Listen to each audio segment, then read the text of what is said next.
हर मुसलमान के दिल में गुस्सा और खरोश पैदा हुआ। सुल्तान नूरुद्दीन जंकी रोने लगे और अल्लाह का शुक्र अदा किया। अगली सुबह मुजरिमों को उसी जगह लाया गया और इबरतनाक सजा दी गई। फितना ख़त्म हुई मगर सुल्तान का दिल बेचैन था। रोज़े रसूल सल्लल्लाहु अलैहि वसल्लम के गिर्द मजबूत हिसार बनाया गया।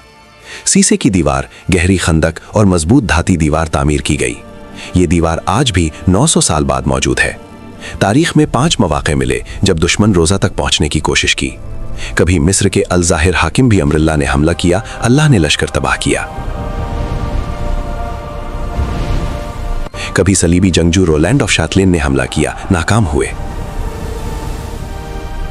अल्लाह ने अपने महबूब की हिफाजत खुद की। आज जब हम सब्ज गुंबद देखते हैं, याद रखें कुर्बानी देने वाले मौजूद हैं। सुल्तान नूरुद्दीन जिंकी सिर्फ बादशाह नहीं बल्कि रसूल के आशिक थे। इश्क़ रसूल सिर्फ दावा नहीं बल्कि अमली खिदमत है।